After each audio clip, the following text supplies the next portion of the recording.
नमस्कार दोस्तों, स्वागत है आपका अपने वाईपी एजुकेशन ट्रिक परिवार में। हमारा उद्देश्य है आपकी तैयारी को आसान बनाना ताकि आप हर कॉन्सेप्ट को स्पष्ट रूप से समझ सकें। तो आज का जो टॉपिक है बहुत ही महत्वपूर्ण टॉपिक होने वाला है। टॉपिक का नाम है विभक्ति। ठीक है, जैसा कि देखिए यूपी टेट संस्कृत 2026 चाहे तो आपका पेपर 1 है या पेपर 2 है, तो दोनों के लिए संस्कृत ये प्रैक्टिस सेट चल रहा है और प्रैक्टिस सेट आपका चल रहा है टॉपिक वाइज। जैसा कि देखिए संस्कृत रणभूमि सीरीज ये आपकी चलाई जा रही है, टॉपिक वाइज प्रैक्टिस सेट चल रहा है और टॉप 30 महत्वपूर्ण प्रश्न। ठीक है, हर प्रैक्टिस सेट के अंदर 30 क्वेश्चन आपको कराए जा रहे हैं व्याख्यात्मक हल सहित। तो इस वीडियो को आप बिल्कुल शुरू से लेकर लास्ट तक देखना, तभी दोस्तों आपको अच्छे से समझ में आएगा। अगर आप वाईपी एजुकेशन ट्रिक चैनल पे पहली बार आए हैं तो चैनल को सब्सक्राइब करिएगा और बराबर में बेल आइकन की घंटी है उसको भी प्रेस करिएगा। इससे क्या होगा कि जब भी हम वीडियो को अपलोड करेंगे तो उसका नोटिफिकेशन सबसे पहले आपके पास पहुंच जाएगा। तो चलिए बिना किसी देरी के करते हैं वीडियो को स्टार्ट। तो चलिए देखिए आज का क्वेश्चन आपकी स्क्रीन पे लग चुका है। क्वेश्चन देखिए क्या कह रहा है, क्वेश्चन को ध्यान से पढ़ो। चाहे तो आपका यूपी टेट है या फिर राजस्थान रीट है या फिर यू टेट है, ये जो टॉपिक है ये सभी एग्जामों के लिए है। और जो मैं आपको संस्कृत करा रहा हूँ ये सुपर टेट के हिसाब से भी करा रहा हूँ। तो ये जो यूपी टेट है यही वाले जो वीडियोज हैं और नोट्स जो वगैरह दिए गए हैं वही आपके सुपर टेट में आने वाले हैं। तो आपका 1 सेकेंड और लेंगे, इसके बाद देखिए वीडियो को नॉन स्टॉप करेंगे। तो महत्वपूर्ण सूचना समझ लो। देखिए आप वाईपी एजुकेशन ट्रिक चैनल पे 99 का ऑफर चल रहा है। ठीक है, सहयोग राशि मात्र 99 रुपीज़ रखी गई है। इसके साथ में आपको दोस्तों संस्कृत के आपको कंटेंट वाले नोट्स हैं वो बेहतरीन नोट्स आपको मिलेंगे। इसके साथ साथ में 3000 क्वेश्चन दे रहे हैं। 3000 क्वेश्चन जो होंगे दोस्तों वो टॉपिक वाइज होंगे। कैसे होंगे? टॉपिक वाइज होंगे, ये भी आपको ध्यान में रखना है।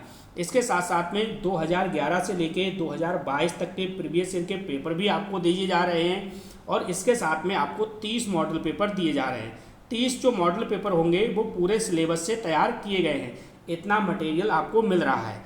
अगर आप वाईपी एजुकेशन ट्रिक चैनल से जुड़ना चाहते हैं, सहयोग करना चाहते हैं तो आप इस नंबर पे संपर्क कर सकते हैं। ठीक है, 86504159 और 57। ये देखिए व्हाट्सअप नंबर आपको दे दिया। अब देखिए महत्वपूर्ण सूचना होती है समाप्त। नॉन स्टॉप क्लास चलेगी। 30 क्वेश्चन हैं और 30 क्वेश्चन आपके 25 से 30 मिनट के अंदर अंदर आपको करा दिए जाएंगे। आपका समझो एक भी मिनट जो है वो बर्बाद नहीं होगा। तो चलिए समझिएगा। तो देखो पहला क्वेश्चन है, इसको पढ़ो और पढ़ के फिर आंसर दो आराम से।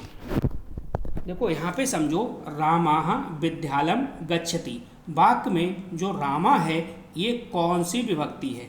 तो ये कौन सी विभक्ति है ये आपको पहचानना है। क्या ये द्वितीया है, तृतीया है, प्रथमा है या फिर पंचमी है? चारों ऑप्शन आपके सामने हैं। अब देखो यहाँ पे है रामाह विद्यालयम गच्छति। इसका मतलब जो रामा है वो क्या है? यहाँ पे कर्ता कारक है। क्या है ये दोस्तों? ये आपका कर्ता कारक है। क्या है? कर्ता कारक। अब जहाँ पे कर्ता कारक होगा तो वहाँ पे कौन सी विभक्ति होगी? वहाँ पे होगी आपकी प्रथमा विभक्ति। इसका मतलब सी ऑप्शन आपका सही है। तो चलिए इसी प्रकार से आपकी व्याख्या करते हुए आज के 30 के 30 क्वेश्चन कर लेंगे। कंटेंट बहुत ही बेहतरीन तरीके से पढ़ा दिया है। अब टॉपिक वाइज आपकी रिवीजन हम करा रहे हैं। चलिए अगला क्वेश्चन समझो। गुरबे नमा। गुरबे नमा में गुरबे में कौन सी विभक्ति है? तो गुरबे में कौन सी विभक्ति है ये आपको देखना है। ठीक है, गुरबे नमा। अब देखो यहाँ पे बता दूँ, गुरबे नमा में नमा के साथ जो है वो चतुर्थी विभक्ति आती है। कौन सी विभक्ति आती है? चतुर्थी विभक्ति आती है। यहाँ एक बात और याद रखना है, यहाँ जो गुरबे है ना, गुरबे का जो अर्थ है दोस्तों यहाँ पे वो है गुरु। क्या है? गुरु को है। ठीक है, ये आपको ध्यान रखना। किसको है? गुरु को है। ठीक, तो यहाँ पे जो गुरबे नमा है तो गुरबे नमा में नमा के साथ जो विभक्ति आएगी वो आपकी चतुर्थी विभक्ति आएगी, यानी पहला वाला ऑप्शन सही है। ठीक है, ये ऑप्शन आपके गलत हैं।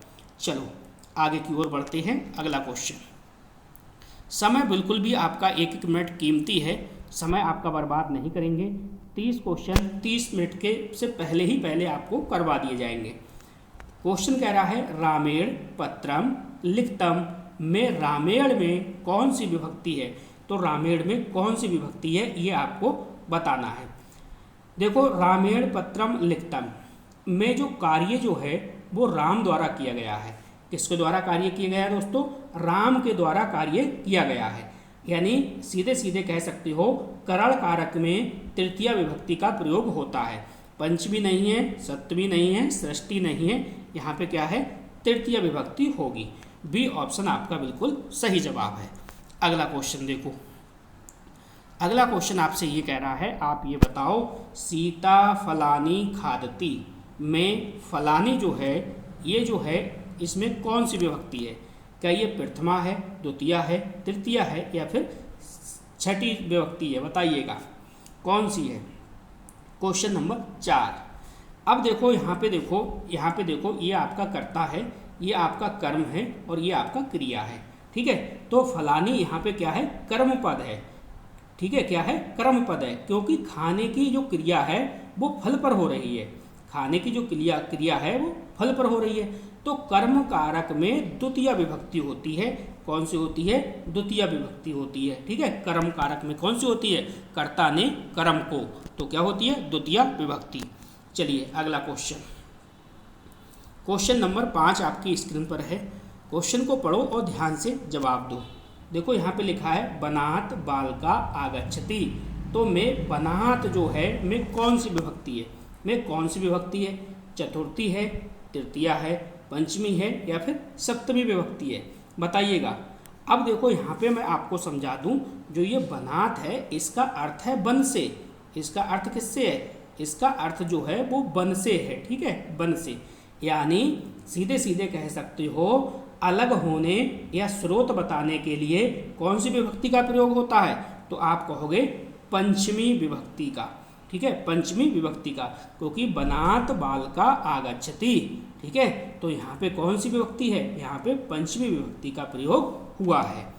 चलिए, वीडियो को लाइक नहीं करा तो वीडियो को आप लोग लाइक करिए और वीडियो की लिंक को अपने सभी दोस्तों में शेयर करिए। हमने संस्कृत की प्लेलिस्ट तैयार कर दी है, प्लेलिस्ट आपके लिए बना दी है, तो एक एक वीडियो आप ज़रूरत के हिसाब से अपने हिसाब से प्लेलिस्ट से पढ़िएगा। चलो अगला क्वेश्चन आपके सामने है। क्वेश्चन कह रहा है रामस्य पुस्तकम अस्ति में रामस्य जो है कौन सी विभक्ति है? चतुर्थी है, पंचमी है, षष्ठी है या फिर सप्तमी है? अब आपको यहाँ पे देखना है। देखो रामस्य पुस्तकम में पुस्तक का संबंध किससे है? वो राम से है। यानी पुस्तक है, पुस्तक का संबंध किससे है? राम से है। ठीक है, तो राम के संबंध में कौन सी आएगी? तो राम के संबंध में आप कहोगे ये आएगी सृष्टि। ठीक है, सी ऑप्शन आपका बिल्कुल सही जवाब है। ठीक, हमारी यही कोशिश है कि हम मई के अंदर आपका जो संस्कृत का सिलेबस है वो आपका संपूर्ण समाप्त कर दें। ठीक है, संपूर्ण सिलेबस आपका समाप्त हो जाएगा मई के अंदर और जून में अगला सब्जेक्ट है, न्यू सब्जेक्ट एक स्टार्ट करेंगे। ठीक है, चलिए ग्रह माता अस्ति। तो ग्रह में कौन सी विभक्ति है ये बताना है आपको। तो ग्रह का मतलब होता है, यहाँ पे ग्रह का मतलब क्या है? घर, यानी सीधे सीधे समझो घर में। ठीक है, ग्रह का अर्थ क्या है? घर में, यानी स्थान या अधिकरण के अर्थ में कौन सी विभक्ति होगी? पर सप्तमी होगी, द्वितीय होगी, पंचमी होगी या चतुर्थी होगी? तो आप कहोगे सर यहाँ पे होगी सप्तमी विभक्ति। ठीक है, चलो अगला क्वेश्चन देखो। अगला क्वेश्चन क्या है? अगला क्वेश्चन हमारा ये कह रहा है कि भाई आप ये बताओ बालकाय फलम ददति में बालकाय जो है इसमें कौन सी विभक्ति है? इसमें कौन सी विभक्ति है? क्या इसमें प्रथमा है, चतुर्थी है, षष्ठी है या फिर सप्तमी है? अब आपको यहाँ पे ये देखना है। देखो बालकाय का अर्थ समझो बालक को। किसको? बालक को। ठीक, अब बालक को फलम दत्ति। ठीक है, तो देने या प्राप्त करने के अर्थ में कौन सी विभक्ति होगी ये आपको पहचानना है। तो यहाँ पे हो जाएगी आपकी चतुर्थी विभक्ति, यानी बी ऑप्शन बिल्कुल सही जवाब होगा। ठीक है, आराम से क्वेश्चन बन रहे होंगे। आप लोग कमेंट नहीं करते हैं तो प्लीज़ आप कमेंट अवश्य करा करें और बताया करें कि जो चीज़ें हम करा रहे हैं वो आपके समझ में आ रही हैं या फिर नहीं आ रही हैं। देखो रामाह रावणम हंति में कर्म पद कौन सा है? कर्म पद कौन सा है? रामा, हंति, रावणम, कोई नहीं। बताइएगा क्वेश्चन नंबर 9 का सही जवाब क्या है? बताइएगा। तो आप कहोगे यहाँ पे क्या है, कर्म क्या है आपका, क्या होगा बताइएगा। तो कर्म जो होगा आपका वो होगा सी ऑप्शन, यानी रावणम। ठीक है, रावणम पर मारने की क्रिया हो रही है, जिस पर क्रिया का प्रभाव पड़े उसी को हम क्या कहते हैं, कर्म कहते हैं। उसी को हम क्या कहते हैं, कर्म कहते हैं। चलिए अगला क्वेश्चन देखो, क्वेश्चन नंबर 10। क्वेश्चन क्या कह रहा है, क्वेश्चन को पहले पहचानो और इसके बाद जवाब दो। देखो क्वेश्चन आपसे ये कह रहा है, आप ये बताओ किस विभक्ति का प्रयोग से अलग होने के अर्थ में होता है? से अलग होने के अर्थ में होता है। क्या ये पंचमी है, तृतीया है, सप्तमी है या फिर द्वितीया है? तो देखो जहाँ पे भी अलगाव, दूरी या फिर से के अर्थ में प्रयुक्त हो या बात की हो तो वहाँ पे समझ लेना अपादान कारक होगा, और जहाँ पे अपादान कारक होगा तो वहाँ पे पंचमी विभक्ति होती है। कौन सी विभक्ति होती है? पंचमी विभक्ति होती है। यानी अलग की बात हो रही है, अलगाव की बात हो रही है, दूरी की बात हो रही है, तो अपादान कारक है, अपादान कारक में पंचमी विभक्ति है। चलो अगला क्वेश्चन देखो, क्वेश्चन नंबर 11। क्वेश्चन कह रहा है मित्रेण सह गच्छामि। तो मैं मित्रेण में कौन सी विभक्ति है ये आपसे पूछ रहा है। तो क्वेश्चन को ध्यान से समझो। देखो द्वितीया है, तृतीया है, चतुर्थी है या फिर पंचमी है। तो देखो मित्रेण से में मित्रेण क्या है, साधन या सात का बोध करा रहा है। तो यहाँ पे क्या होगा, यहाँ पे आपकी तृतीया विभक्ति होगी, यानी बी ऑप्शन आपका बिल्कुल सही जवाब होगा। चलिए अगला क्वेश्चन देखो, क्वेश्चन नंबर 12। क्वेश्चन क्या कह रहा है, क्वेश्चन को ध्यान से समझा करो और उसके बाद आंसर को ढूंढना शुरू किया करो। देखो क्वेश्चन कह रहा है विद्यालयस्य समीपे उद्यानम अस्ति। तो इसमें कह रहा है आप ये बताओ जो विद्यालय है इसमें कौन सी विभक्ति है। तो कोई बात नहीं है, आराम से क्वेश्चन बन जाएगा। क्या ये पंचमी है, चतुर्थी है, षष्ठी है या फिर सप्तमी है? अब यहाँ पे देखो विद्यालयस्य समीपे, ठीक है, समीपे में समीप का संबंध विद्यालय से है। किसका है? समीप में, समीप का जो संबंध है वो विद्यालय से है। तो जाहिर सी बात है ये संबंध कारक है। अब संबंध कारक जहाँ पे होगा तो कौन सी विभक्ति होगी ये आपको याद है, कौन सी होगी? षष्ठी विभक्ति होगी। ठीक है, चलो आगे बढ़ते हैं, देखते हैं अगला क्वेश्चन हमारा क्या है। Question number 13। देखो क्वेश्चन कह रहा है आपका नदेषु कमलानि सन्ति में क्या है, नदेषु में कौन सी विभक्ति है? क्या यहाँ पे सप्तमी है, तृतीया है, चतुर्थिया है या फिर प्रथमा है? तो ये आपको बताना है। अब देखो अगर आपसे अर्थ ना निकले तो यहाँ पे देखो लास्ट में सु आ गया। मैंने आपको ट्रिक बताई हुई है, जहाँ पे सु इस प्रकार से दिख जाए तो वहाँ पे सप्तमी विभक्ति होगी। ठीक है, अब देखो नदेषु का अर्थ क्या होता है मैं आपको बता दूं। इसका जो अर्थ होगा वो नदियों से होता है। किससे होता है दोस्तों? नदियों में होता है। किसमें? नदियों में।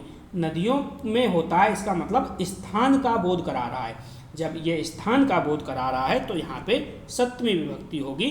पहला वाला ऑप्शन बिल्कुल सही है। चलिए बढ़ते हैं अगले क्वेश्चन पर। अगला क्वेश्चन क्या कह रहा है, क्वेश्चन को ध्यान से समझो और ध्यान से आपको जवाब देना है। किस कारक का कारक करण होता है? किस कारक का कारक जो है वो करण होता है? तो ये आपको बताना है। क्या ये तृतीया है, पंचमी है, तो चतुर्थी है या फिर सप्तमी है? अब आपने कारक चिन्ह पढ़े होंगे, जैसे देखो कर्ता ने, क्या है? कर्ता ने करण से, करण से, ठीक है, कर्ता ने कर्ता ने कर्म को, यहाँ पे आएगा आपका कर्ता ने कर्म को करण से, ठीक है। तो करण से तो करण का पूछ रहा है, किस विभक्ति का कारण करण से होता है? तो करण से इसका मतलब है कौन सी विभक्ति आएगी बताइएगा। तो आप कहोगे इसमें आएगी तृतीय विभक्ति, यानी पहला वाला ऑप्शन बिल्कुल सही है। तो चलिएगा अगला क्वेश्चन देखिएगा। क्वेश्चन कह रहा है, देखिए देवदत्ताः ग्रामम गच्छति में क्या है, ग्रामम क्या है, ठीक है, क्या है, ये प्रथमा है, द्वितीया है, तृतीया है या फिर सप्तमी है, तो बताइएगा क्या है। अब देखो यहाँ पे जो है देवदत्ता ग्रामम गच्छति, यानी यहाँ जो है ग्राम, यहाँ गमन क्रिया का लक्ष्य है। गमन का लक्ष्य सामान्यता किस में होगा, तो ये द्वितीया विभक्ति में होगा, द्वितीया विभक्ति में होगा। बी ऑप्शन आपका सही है। चलिए अगला क्वेश्चन देखो। अगला क्वेश्चन आपकी स्क्रीन पे लगा हुआ है। क्वेश्चन कह रहा है गजाः वनस्य बहि अस्ते में वनस्य है, इसमें कौन सी विभक्ति है, षष्ठी है, पंचमी है, सप्तमी है या फिर चतुर्थी है। अब देखो वनस्य बहि में जो बहि है, बहि, ठीक है, यहाँ पे देखो, यहाँ पे इसे, ठीक, तो इसके साथ जो लगी है वो कौन सी विभक्ति लगी है, क्योंकि यहाँ जो है वो संबंध का बोध करा रहा है, और संबंध का की के रा री दे, इसका मतलब क्या हो जाएगा, सृष्टि यानी 6 वाली है, ठीक है, सृष्टि विभक्ति हो जाएगा। पहला वाला ऑप्शन सही है। अगला क्वेश्चन देखो, क्वेश्चन नंबर 17 को ध्यान से देखो और ध्यान से आंसर देना है। किस विभक्ति का प्रयोग के लिए अर्थ में होता है, के लिए, तृतीया, चतुर्थी, पंचमी या फिर सप्तमी। अब देखो याद रखो, कर्ता ने कर्म को करण से, ठीक है, कर्ता ने कर्म को करण से, आगे बताइए क्या है, तो बताइएगा, कर्ता ने कर्म को करण से संप्रदान के लिए, तो संप्रदान के लिए इसका मतलब क्या है, क्या आएगा यहाँ पे, आप कहोगे यहाँ पे आएगा भैया चतुर्थी विभक्ति, तो बी ऑप्शन आपका यहाँ पे सही है। चलो अगला क्वेश्चन देखो। अगला क्वेश्चन क्या कह रहा है, क्वेश्चन को पढ़ो और ध्यान से जवाब दो। राज्ञे पत्रम प्रेषितम, तो इसमें राज्ञे में बताना है कौन सी विभक्ति है, षष्ठी है, चतुर्थी है, पंचमी है या फिर तृतीया है, बताइएगा सही जवाब क्या हो गया। देखो राज्ञे, इसका मतलब होता है राजा का, क्या होता है, राजा को कर लो, राजा को होता है, राजा को, यानी प्राप्तकर्ता होने के कारण यहाँ क्या होगा दोस्तों, यहाँ आपकी चतुर्थी विभक्ति होगी, यानी बी वाला ऑप्शन आपका सही होगा। कमेंट करके बताइएगा चीज़ें आपको समझ में आ रही हैं, नहीं आ रही हैं। अगर नहीं आ रही हैं तो सबसे पहले आप कंटेंट यानी कॉन्सेप्ट है उसको क्लियर करिएगा। प्ले लिस्ट मैंने बना दी है, एक एक वीडियो को अपने ज़रूरत के हिसाब से आप देखिएगा, प्ले लिस्ट से आपको आनंद आएगा। कितनी भी संस्कृत आपकी वीक हो, आराम से क्वेश्चन बनेंगे और आराम से एग्जाम में पास होगे। रामे पुस्तकम अस्ति, रामे पुस्तकम अस्ति, तो कह रहा है रामे में कौन सी विभक्ति है, तो ये आपको बताना है। देखो रामे पुस्तकम अस्ति में राम में या फिर राम के पास का भाव है, राम में या फिर राम के पास का भाव है यहाँ पे, तो इसलिए यहाँ पे क्या होगा बताओ, सप्तमी है, प्रथमा है, तृतीया है या फिर पंचमी है। आप कहोगे में पर, यानी यहाँ पे क्या आएगा, सप्तमी विभक्ति आ जाएगा। पहला वाला ऑप्शन आपका सही है। चलो अगला क्वेश्चन देखो, क्वेश्चन क्या कह रहा है, ध्यान से समझो, इसके बाद जवाब दो। देखो मया कार्ये कृतम में, मया जो है एक कौन सी विभक्ति है, इसमें तृतीया है, द्वितीया है, चतुर्थी है या फिर पंचमी है, बताइएगा। क्वेश्चन नंबर क्या है, 20 है। तो यहाँ पे देखो मया कार्ये कृतम, ठीक है, इसका मतलब है मैं कार्य मेरे द्वारा किया गया, तो कर्ता के कारण रूप में, कर्ता के कारण रूप में क्या होगा, यहाँ पे तृतीया विभक्ति हो जाएगा। सीधे सीधे पहला वाला ऑप्शन सही जवाब है। अगला देखिए क्वेश्चन नंबर 21।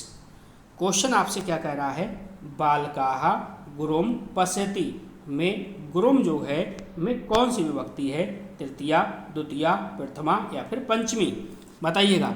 तो देखो गुरुम में देखने की क्रिया हो रही है, ठीक है, गुरुम जो है इसमें देखने की क्रिया हो रही है, इसलिए यह कर्म पद है। क्या है, कर्म पद है। तो यहाँ पे कौन सी विभक्ति होगी, तो आप कहोगे यहाँ पे होगी द्वितीया विभक्ति, यानी बी ऑप्शन आपका सही जवाब है। अगला क्वेश्चन, क्वेश्चन को देखो और ध्यान से जवाब दो। चाहे मुझे एक दिन में 2 वीडियो देनी पड़े या 3 वीडियो बनानी पड़े, लेकिन आपका जो संस्कृत का संपूर्ण सिलेबस है ये मई महीने के अंदर मैं समाप्त आपका कर दूंगा। अभी आपके PYQ रह गए हैं। PYQ के साथ साथ में आपको बता दें दोस्तों, एक कंटेंट की वीडियो रह गई है, एक वीडियो आपको वो अपलोड होगी, और इसके साथ साथ में जो कंटेंट वाले वीडियो हैं तो उनको मैं 4-4 टॉपिक या 5-5 टॉपिक का एक एक वीडियो बना दूंगा।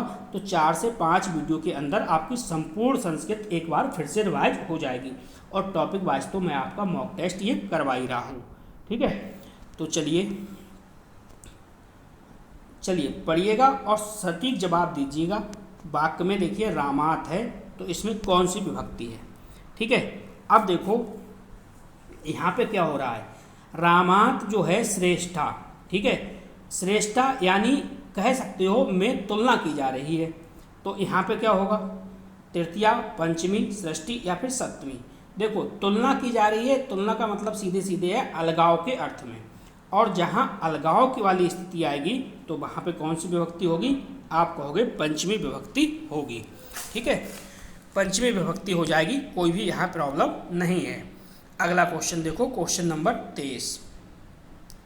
क्वेश्चन क्या कह रहा है, भक्ता देवाय पुष्पम ददाति में संप्रदान कारक कौन सा है। संप्रदान कारक जो है वो कौन सा है, तो भक्ता पुष्पम देवाय ददाति, तो बताइएगा। अब यहाँ पे देखो देवाय का जो अर्थ होता है ये क्या होता है, देखो देवाय का जो अर्थ होगा वो होगा देवता को।